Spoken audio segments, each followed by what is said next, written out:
मैं हूं पीके नागौरी और आप सभी का स्वागत है हमारे यूट्यूब चैनल ज्ञान शिखा में। तो लीजिए हम फिर हाजिर कक्षा 10 की संस्कृत पाठ्य पुस्तक के 10वां पाठ है सुभाषित रत्नानी, इस पाठ का एक नया वीडियो लेकर। तो आज हम सुभाषित, नीति वाक्य, अमृत वाक्य, सुंदर वाक्य, अच्छे वचन, इनका हम अध्ययन करेंगे। इनका हमारे जीवन में क्या महत्व है और इस 10वें पाठ में किन किन विविध प्रसंगों का इसमें समावेश किया गया है, इन्हीं के बारे में हम जानेंगे। यदि आपको ये वीडियो अच्छा लगे तो आप इसे लाइक कीजिए, शेयर कीजिए, हमारे चैनल को सब्सक्राइब कीजिए और बेल आइकन को जरूर दबाएं ताकि हमारे अपडेट वीडियो आपको मिलते रहें। तो चलिए शुरू करते हैं आज का वीडियो।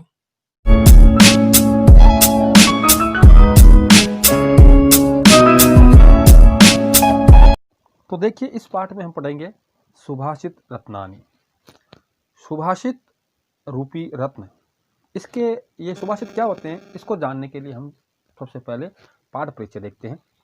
देखिए, सुभाषित इस शब्द से आप सभी परिचित ही होंगे, क्योंकि आपने 6वीं, 7वीं, 8वीं और 9वीं यहाँ पे आपने इनके बारे में पढ़ा है।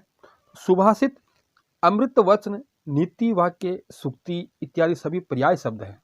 सुभाषित कहो, अमृत वचन कहो, नीति वाक्य कहो, सूक्ति कहो, ये सभी एक दूसरे के पर्यायवाची है। वह वाक्य अथवा वाक्यांश सुभाषित कहा जाता है जिसको सुनकर मन को संतोष और सुख की अनुभूति होती है। तो सुभाषित किसे कहते हैं? मन को संतोष और सुख की अनुभूति करवाने वाले वाक्य ही सुभाषित कहे जाते हैं। जो दूसरों के मन को कष्ट देने वाला नहीं हो, जिसका प्रयोग दूसरों का अनादर करने के लिए नहीं हो, जो सत्य से पवित्र एवं हितकारी हो, जहाँ नैतिकता, बुद्धिमत्ता और विवेकशीलता हो।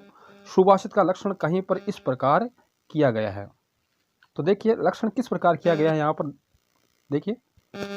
जो सारभूत वचन है वह सुभाषित कहा जाता है। सारभूत, किसी बात का सारभूत, अच्छी बात का, अच्छे वचन का सारभूत वाक्य या वाक्यांश ही सुभाषित कहा जाता है। हमारे जीवन में सुभाषितों का कितना महत्व है, इस विषय में कुछ सुभाषित मिलते हैं। हमारे जीवन में सुभाषित कितने मायने रखते हैं, इसके लिए देखिए कुछ यहाँ पर सुभाषित दिए गए हैं जिनमें सुभाषितों की ही महिमा बताई गई है। देखिए, मैं आपके सामने बताता हूँ आपको। संसार रूपी कटु वृक्ष के 2 फल अमृत के समान है। ये संसार है वो एक कड़वा वृक्ष है, लेकिन उसके 2 फल है वो अमृत के समान है। कौन कौन से? एक तो सुभाषित रूप रसास्वादन और दूसरा सज्जन के साथ संगति, सज्जनों के साथ संगति और सुभाषितों का रसास्वादन। तो यहाँ भी सुभाषितों की महिमा बताई गई है। दूसरा देखिए, सुभाषितों का रसास्वादन और सज्जनों के साथ संगति और विवेकशील राजा की सेवा, ये तीनों दुखों को नष्ट करने वाले हैं। यहाँ भी सुभाषितों का महत्व है। देखिए आगे देखिए, सुभाषित गाने से और बालकों की लीला से जिसका मन प्रसन्न नहीं होता वह निश्चय ही वैरागी अथवा पशु है। यानी एक तो अच्छे वाक्य सुनने से और एक बालक की बाल क्रीड़ा से जिसका मन है वो प्रसन्न नहीं होता वह निश्चय ही वैरागी, या तो इस संसार से मुक्त है या वह पशु के समान है। आगे देखिए, मल से भी यानी गंदगी से भी स्वर्ण को और बालक से भी सुभाषित को ग्रहण करना चाहिए। तो सुभाषित को इतना महत्व है कि बालक से भी आप सुभाषित ग्रहण कर सकते हो। तो यहाँ पर सुभाषित की प्रशंसा करने वाले 4 पद्यों का सार क्या है, देखिए यहाँ पे दिया हुआ है। इस सारहीन संसार में सुभाषितों का रसास्वादन अमृत के समान आस्वादन के समान है। यानी सुभाषित का रसास्वादन कर लो या अमृत का पेय कर लो, एक ही बात है। दूसरा, सुभाषितों का आस्वादन दुखों का निवारण है। यदि सुभाषित आपका आस्वादन करते हो, उन्हें ग्रहण करते हो, तो आपके दुखों का निवारण हो जाएगा, आपके दुखों का समाधान हो जाएगा। सुभाषित मन के द्रवित होने का कारण है, यानी मन का द्रवित, मन के भाव बदल जाते हैं सुभाषित को सुनने से। सुभाषित यदि बालक से भी प्राप्त होता है तो उसे स्वीकार करना चाहिए। छोटा बड़ा यह नहीं देखा जाता है। जहां से आपको अच्छी बातें, सुंदर वाक्य, नीति वाक्य, अमृत वाक्य मिलते हैं, वहां से आपको ग्रहण करने चाहिए। अतः इस पाठ में आपके रसास्वादन के लिए या ज्ञान अर्जित करने के लिए और गुणों का अर्जन करने के लिए कुछ प्रसिद्ध ज्ञात संदर्भ और अज्ञात संदर्भ, यानी जहां किसके लिखे हुए हैं, कवि सहित या अज्ञात कवि के द्वारा लिखित प्रसंग से या संदर्भ से कुछ सुभाषितों इधर उधर से चुन करके यहाँ पर आपके पाठ में संग्रहित किए गए हैं, जिनमें वाणी की मधुरता, अच्छे गुणों की महिमा, पात्र अपात्र, विवेक, खल, सज्जन, विवेक, विद्या, धन और धर्म अर्जन के प्रकार, मित्रता, दानशीलता, अहिंसावृत्ति, आतताइयों के प्रतिनिधि, संघ वृत्ति, इस प्रकार के विविध विषयों से संबंध सुभाषित यहाँ चुने गए हैं। यानी अनेक विषयों को समाहित करते हुए आपका जो यह सुभाषित रतानी पाठ है वो यहाँ पे संकलित किया गया है। यानी इसमें अनेक विषयों के बारे में, जीवन के नीति वाक्यों के बारे में आपको यहाँ बताया गया है। चलिए शुरू करते हैं इनका अध्ययन। तो पहला हमारा आज का सुभाषित है, पृथिव्याम त्रीणि रत्नानि जलम अनम सुभाषितम मूढ़े पाषाण खंडेषु रत्न संज्ञा विधीयते। पृथिव्या त्रीणि रत्नानि जलम अनम सुभाषितम मूढ़े पाषाण खंडेषु रत्न संज्ञा विधीयते। तो सबसे पहले हम ये पद्यांश है, तो पद्यांश का अन्वय यानी गद्य में देखना जरूरी है कि इसे किस तरह से पढ़ा जाए, इसका धन्यवाद किस तरह से किया जाए। पृथिव्या त्रीणि रत्नानि, पृथ्वी पर तीन रत्न है, पृथ्वी पर तीन रत्न है। जलम अनम सुभाषितम, जल, अन्न और सुभाषित यानी नीति वाक्य, सुंदर वाक्य, अच्छे वाक्य। मूढ़े पाषाण खंडेषु, मूढ़े यानी मूर्ख लोगों के द्वारा, पाषाण खंडेषु पत्थर के टुकड़ों को रत्न संज्ञा विदिते, रत्न की संज्ञा यानी पत्थर के टुकड़े होते हैं जैसे हीरे, उनको है मूर्ख लोगों के द्वारा रत्न की संज्ञा दी जाती है।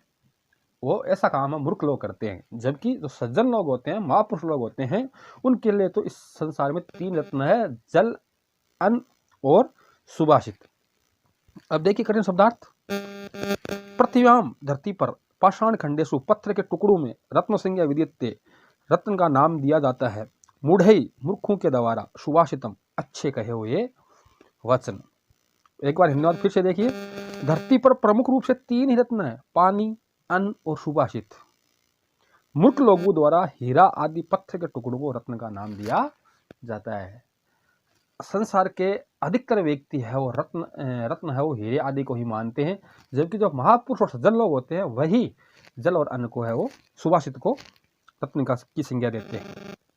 अब इसकी व्याकरणिक बिंदु देखिए। त्रीणि रत्नानि, त्रीणि रत्नानि, त्रिरत्नम, तद रत्नतरियम द्विगु समास, क्योंकि प्रथम पद है वो संख्यावाची होने का यहाँ द्विगु समास है। पाषाण खंडेषु, पाषाणस्य खंडेषु, पाषाणस्य में षष्ठी विभक्ति होने का षष्ठी तत्पुरुष। जलम अनम, जलम च अनम च, दो अलग अलग पद होने के कारण द्वंद्व समास। अब देखिए दूसरा श्लोक। प्रिय वाक्य प्रदानेन सर्वतुषन्ति जन्तवे तस्मात् तदेव वक्तव्यम वचने का दरिद्रता। तो सबसे पहले हम इस श्लोक का अन्वय देखते हैं। प्रिय वाक्य प्रदानेन, प्रिय वाक्य यानी प्रिय बोलने से, प्रिय वाक्य के प्रदान करने से यानी प्रिय वाक्य बोलने से सर्वे जंतव, सभी जंतु, जंतु में प्राणी भी आते हैं, सभी प्राणी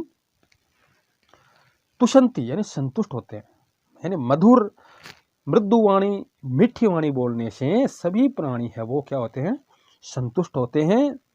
तस्मात् तदेव, इसलिए हमें प्रिय वाक्यम एव, मधुर वाणी ही, प्रिय वाक्य ही वक्तव्यम बोलना चाहिए या बोलनी चाहिए। वचने का दरिद्रता, बोलने में क्या कंजूसी।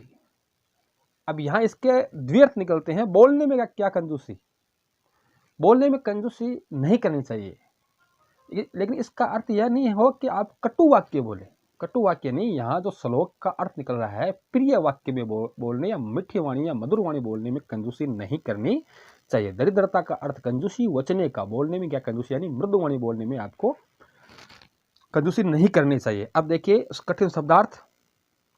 प्रिय वाक्य प्रदानेन, मधुर वाक्य प्रयोगेण, मधुर वचन बोलने से जंतव यानी प्राणी, तुषंती यानी संतुष्ट होते हैं, वक्तव्य में नहीं बोलना चाहिए, और दरिद्रता यानी कृपणता या कंजूसी। एक बार हिंदी अनुवाद फिर से देखिए। मधुर वचन बोलने से सभी प्राणी संतुष्ट होते हैं, इसलिए वही प्रिय यानी मधुर वचन बोलने चाहिए, बोलने में कंजूसी नहीं करनी चाहिए। अब देखिए व्याकरणिक बिंदु। प्रिय वाक्य, प्रियम, प्रिय च असौ वाक्य, कर्मधारय समास है। वाक्य का जो विशेषण है वो प्रिय है, इस कारण कर्मधारय समास। वक्तव्यम, वच धातु प्लस तव्यत प्रत्यय, तव्यत में ये जो तव्य है वो शेष रहता है। सुभाषितम, सु प्लस भास धातु प्लस कत प्रत्यय। अब देखिए अगला श्लोक। अगला सुभाषित है हमारा, गुणै गौरवम आयाति नोच्चे आसनम आस्थिते प्रासाद शिखरस्तो अपि काको न गरुड़ायते। गुणे गौरवम आयाति नोचे आसनम आस्थिते प्रासाद शिखरस्तो अपि काको न गरुड़ायते। यहाँ सबसे पहले हम इस श्लोक का अन्वय देखते हैं। देखिए, मनुष्य गुणे गौरवम आयाति, जो पद्यांश होता है उसका सांकेतिक जो अर्थ होता है उसमें कई शब्द लुप्त होते हैं, तो अन्वय में वो शब्द आ जाते हैं। जैसे मनुष्य, मनुष्य गुणे गौरवम आयाति न तु उच्चे आसनम आस्थित जनय काका प्रासाद शिखरस्त अपि शनय न गरुड़ायते। तो देखिए, मैं आपको यहाँ पर इसका हिंदी अनुवाद बताता हूँ। मनुष्य, मनुष्य गुणे, गुणे तृतीय विभक्ति है, मनुष्य गुणों के से ही या गुणों के द्वारा ही गौरवम, बड़प्पन या गुरुता को आयाति यानी प्राप्त होता है। यानी मनुष्य के जो गुण होते हैं उनके कारण वह पूजा जाता है, उन्हीं के द्वारा वह महान कहलाता है, बड़ा कहलाता है, गौरवान्वित होता है। न तू यानी नहीं तो उच्च आसन में स्थित है, ऊंचे आसन पर स्थित होने पर, बैठ जाने पर, न कि ऊंचे आसन पर यानी बहुत ऊंचे, जब सभी लोग नीचे बैठे हुए हैं और ऊपर आसन पर बैठ जाने से वह बड़ा नहीं बनता है, महान नहीं बनता है। काके प्रासाद, कोवा प्रासाद यानी महल, शिखरस्त है उसके सबसे ऊपर के भाग पर यानी मकान की चोटी पर, बेटा हुआ भी अपीसन, बेटा हुआ भी न गरुड़ायते, गरुड़ नहीं हो सकता। यह थोड़ी है कि महल की चोटी पर बैठा हुआ कोवा है वो गरुड़ कहलाएगा, नहीं, गरुड़ तो गरुड़ होता है, कोवा कोवा होता है, कोवा है वो गरुड़ नहीं बन सकता। उसी प्रकार यदि आप उच्च आसन पर बैठे हो लेकिन आप में गुण नहीं है, अगुणों से भरे हुए हो, तो आप महान नहीं बन सकते। महान तभी बन सकता है कि जब उसमें गुण हो, सगुण हो, और गुणों से ही व्यक्ति महान बनता है। अब देखिए इससे कठिन शब्दार्थ, गौरवम, गौरव को आयाति प्राप्त करता है, आस्थित है बैठा हुआ, प्रासाद शिखरस्थ है भवन के शिखर पर, गरुड़ायते गरुड़ के समान आचरण करता है। धन्यवाद। एक बार फिर से, मनुष्य गुणों से गौरव को प्राप्त करता है, केवल उच्च आसन पर बैठने से नहीं, जिसे कौवा भवन के शिखर पर स्थित होने पर भी गरुड़ के समान नहीं होता है। एक बार फिर से देखिए आगे, व्याकरणिक बिंदु, नोच्चे न प्लस उच्चे, ए के बाद में उ आने पर ओ बना है गुण संधि, आसनामा स्थित है, आस प्लस लुट, लुट प्रत्यय के योग से आसनम बना, और आगे शब्द दिया हुआ आस्थित है उसमें आ उपसर्ग स्था धातु कथ प्रत्यय आस्थित है। शिखरस्थ है, शिखरे स्थित है, सप्तमी होने के कारण सप्तमी तत्पुरुष। अब देखिए अगला सुभाषित, पात्रा पात्र विवेको अस्ति धेनुपन गयो इवे तृणात् संजायते क्षीरम क्षीरात् संजायते विषम। पात्रा पात्र विवेको अस्ति धेनुपन गयो इव तृणात् संजायते क्षीरम क्षीरात् संजायते विषम। यहाँ इस सुभाषित में आपको सुपात्र और कुपात्र के बारे में बताया गया है। तो सबसे पहले हम इसका अन्वय देखते हैं। पात्र अपात्र विवेक धेनुपन गयो इव अस्ति तृणात् क्षीरम संजायते क्षीरात् च विषम संजायते। तो पात्र और सुपात्र और कुपात्र में क्या फर्क है, देखिए यहाँ पर पात्र और अपात्र, सुपात्र और कुपात्र के भेद को समझना। धेनु पनग, पनग यानी सांप, धेनु यानी गाय, गाय और सांप के भेद को इव यानी समान है, यानी गाय और सांप के भेद को समझने के समान है। अब देखिए कैसे, पात्र यानी सुपात्र और कुपात्र को समझने के लिए आपको गाय और सांप के भेद को समझना होगा। ये दोनों बराबर है, समान है। कैसे, देखिए तृणात् क्षीरम संजायते, गाय है घास खाती है, सभी को पता है, लेकिन तृणात् उस घास से क्षीरम संजायते दूध उत्पन्न होता है, वह दूध देती है। क्षीरात् च विषम संजायते, लेकिन सांप दूध पीता है लेकिन उस दूध से क्षीरात्, क्षीरात् यानी दूध से, पिए हुए दूध से विषम संजायते विष उत्पन्न करता है, विष पैदा करता है। तो इस श्लोक में स्पष्ट है कि यहाँ पर गाय के सुपात्र और सर्प के कुपात्र होने के कारण ही हमें ऐसा होता है। गाय सुपात्र है और सांप है वो कुपात्र है, तो यहाँ पर सुपात्र और कुपात्र का भेद किया गया है। अब देखिए मैं आपको शब्दार्थ बताता हूँ। पात्रापात्र विवेक है, सुपात्र और कुपात्र के भेद का ज्ञान। धेनुपनग युग, गाय और सर्प के समान। तृणात क्षीरम, घास से दूध। क्षीरात विषम, दूध से जहर। सजायते, सजायते यानी उत्पन्न होता है। एक बार हिंदी अनुवाद और फिर से देखिए। सुपात्र और कुपात्र के भेद को समझना गाय और सांप के भेद को समझने के समान है। गाय द्वारा खाए हुए घास से दूध पैदा होता है, अर्थात गाय घास खाती है और दूध देती है, परंतु सांप के पिए हुए दूध से जहर उत्पन्न होता है। इससे स्पष्ट है कि गाय के सुपात्र और सर्प के कुपात्र होने के कारण ऐसा होता है। तो यहाँ हमने सुपात्र और कुपात्र के भेद को पढ़ा। अब देखिए व्याकरणिक बिंदु। पात्रापात्र है विवेक है, पात्र से अपात्र से तयो विवेक है। तो यहाँ पे द्वंद्व समास, षष्ठी तत्पुरुष समास दोनों है। पात्र से अपात्र से, पात्रापात्र है विवेक है, पात्र से अपात्र से तयो विवेक है। अब आगे देखिए अगला सुभाषित है। यथा खनन खनित्रेण नरो वार्यदि गच्छति, तथा गुरु गताम विद्याम शुश्रूषुरदि गच्छति। यथा खनन खनित्रेण नरो वार्यदि गच्छति, तथा गुरु गताम विद्याम शुश्रूषुरदि गच्छति। तो हम सबसे पहले इसका अन्वय देखते हैं। यथा नर खनित्रेण खनन वार्यदि गच्छति, तथा एव शुश्रूषु गुरु गताम विद्याम अधिगच्छति। यथा, यथा यानी जैसे, नर यानी मनुष्य, खनित्रेण, खनित्रेण यानी खोदने के साधन। अब खोदने के साधन क्या हो सकते हैं? पावड़ा है, कुदाली है, इनसे खोता हुआ। वारी अधिगच्छति, वारी यानी पानी, वारी यानी पानी, अधिगच्छति यानी प्राप्त करता है। यदि मनुष्य पृथ्वी या जमीन को खोदे तो वह खोदने के साधन होते हैं, पावड़ा खुदाली, उनसे खोदे तो खोता हुआ पानी प्राप्त करता है। तथा उसी प्रकार, जिस प्रकार मनुष्य पानी प्राप्त करता है खोदता हुआ, उसी प्रकार ही शुश्रूषु सेवा करते हुए, शुश्रूषु सेवा करते हुए। यहाँ शुश्रूषु के दो तीन अर्थ निकलते हैं। एक तो सेवा करते हुए, एक जानने का इच्छुक, जिज्ञासु, सेवापरायण, इच्छुक, जिज्ञासु, सेवापरायण। तो उसी प्रकार जिज्ञासु सेवापरायण शिष्य है वो गुरु गताम विद्याम, यानी गुरु में गताम विद्यमान विद्या को या ज्ञान को अधिगच्छति प्राप्त कर लेता है। लेकिन वह शिष्य सेवापरायण, इच्छुक, जिज्ञासु होना जरूरी है। जिस प्रकार मनुष्य फावड़े या कुदाली से खोदते हुए नीचे अंदर तक के पानी को प्राप्त कर लेता है, उसी प्रकार जो इच्छुक, जिज्ञासु और सेवापरायण शिष्य होता है वो गुरु में विद्यमान विद्या या ज्ञान को भी प्राप्त कर लेता है, लेकिन वह जिज्ञासु या सेवापरायण होना जरूरी है। तो आगे देखिए खनिज शब्दार्थ। खनित्रेण, खनन साधनेन, फावड़े या कुदाल से, वारी यानी पानी को, अधिगच्छति यानी प्राप्त कर लेता है। गुरुगताम, गुरु में विद्यमान। शुश्रूषु, सुनने और जानने का इच्छुक, जिज्ञासु, सेवापरायण। अब एक बार हिंदी अनुवाद फिर से देखिए। जैसे मनुष्य खोदने के साधन अर्थात फावड़े या कुदाली से खोता हुआ पानी प्राप्त कर लेता है, वैसे ही जिज्ञासु और सेवा में परायण शिष्य गुरु में विद्यमान स्थिति विद्या को प्राप्त कर लेता है। अब देखिए व्याकरणिक बिंदु।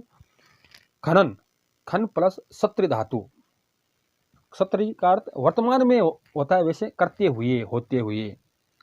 खनित्रम, खन प्लस तरल परत है। गुरुगताम, गुरुम गतम द्वितीय तत्पुरुष। शुश्रूषु, श्रु प्लस सन धातु प्लस उ प्रत्यय। विद्याम, with plus क्यप Pratyaya plus top प्रत्यय, दो प्रत्यय है यहाँ पर। अब देखिए अगला सुभाषित। अजर अमरवत प्राज्ञो विद्याम अर्थम च चिंतयेत, ग्रहीत इव केशेषु मृत्युना धर्मम आचरेत। अजरामरवत प्राज्ञो विद्यामर्थम च चिंतयेत, ग्रहीत इव केशेषु मृत्युना धर्मम आचरेत। तो यहाँ भी देखिए प्राज्ञ अजर अमरवत विद्याम अर्थम च चिंतयेत, मृत्युना केशेषु ग्रहीत इव च धर्मम आचरेत। प्राज्ञ, प्राज्ञ का सबसे पहले अर्थ देखते हैं। इसका होता है बुद्धिमान या विद्वान व्यक्ति। विद्वान व्यक्ति या बुद्धिमान व्यक्ति अजर अमरवत अपने को अजर और अमर मानते हुए, अजर यानी जो कभी बूढ़ा ना हो, और अमर यानी जो कभी मरे नहीं, ऐसा मान करके प्राज्ञ अजर अमरवत यानी अपने आप को अजर और अमर मानते हुए विद्याम अर्थम च चिंतित, ज्ञान और धन की चिंता करनी चाहिए। जो बुद्धिमान लोग होते हैं उनको अपने आप को अजर और अमर मानते हुए ज्ञान और धन की चिंता करनी चाहिए। मृत्युना कैसे सुग्रहित है, मृत्युना मृत्यु के द्वारा कैसे सुग्रहित है, बाल पकड़े हुए हैं, कैश कैश यानी बाल, बाल पकड़े हुए यानी मौत सिरहाने खड़ी है, मौत है वो दरवाजे पर खड़ी है, ऐसा सोचकर धर्मम आचरित, धर्म का आचरण करना चाहिए। यानी यहाँ पे विरोधाभास है, लेकिन विरोधाभास दो अलग अलग बातों के लिए दिया गया है, न कि एक ही बात के लिए। कि एक तो मनुष्य को धन और विद्या की चिंता है, वो अपने आप को अजर अमर मानते हुए करनी चाहिए, क्योंकि ज्ञान कभी नष्ट नहीं होता है, और धन है वो सदा दूसरों के लिए काम भी आ सकता है, इसलिए उसे अजर अमर, अपने आप को अजर अमर मानते हुए धन और विद्या की चिंता करनी चाहिए। लेकिन जो धर्म होता है उसका आचरण सदा अपने आप को क्षणिक मानते हुए, क्षण भंगुर मानते हुए, मौत पास में ही खड़ी है ऐसा मानते हुए धर्म का आचरण करना चाहिए। धर्म को कभी नहीं छोड़ना चाहिए, उसका सदा न्यायपूर्वक आचरण करना चाहिए। अब देखिए कठिन शब्दार्थ।